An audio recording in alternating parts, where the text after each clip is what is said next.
Hi folks, this is Chuck with Monroe Lock and Safe Company, and today we'd like to demonstrate how to dial the combination on most safes made today.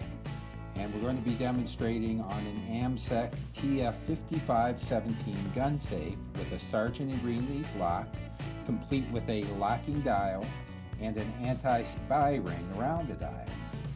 The first thing we'd like to mention is whenever you're dialing a combination, you need to start at the correct index. So what you don't want to use is the safe combination change index to the left, but the dialing index at the top center. And our combination is 41, 26, 52, and we'll be using what's called a 4, 3, 2, 1 left, right pattern. It'll make sense as we go along.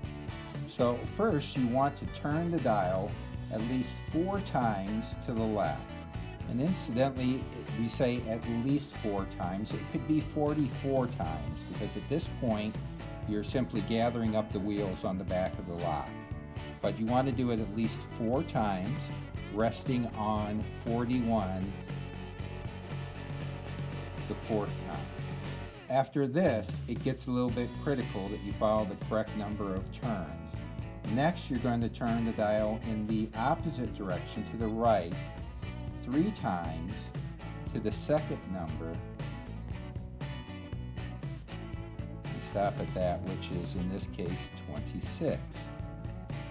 Again, forget about 26. Now you're going to go back to the left 2 times, once past the 3rd number, resting on it the 2nd time, which is 52, and then stop. Now turn the dial slowly to the right, and as you turn the dial somewhere between 0 and 90, you'll feel the lock engage with a little resistance. Continue turning until the dial stops, at which point you've dialed it correctly and you should be able to open your lock.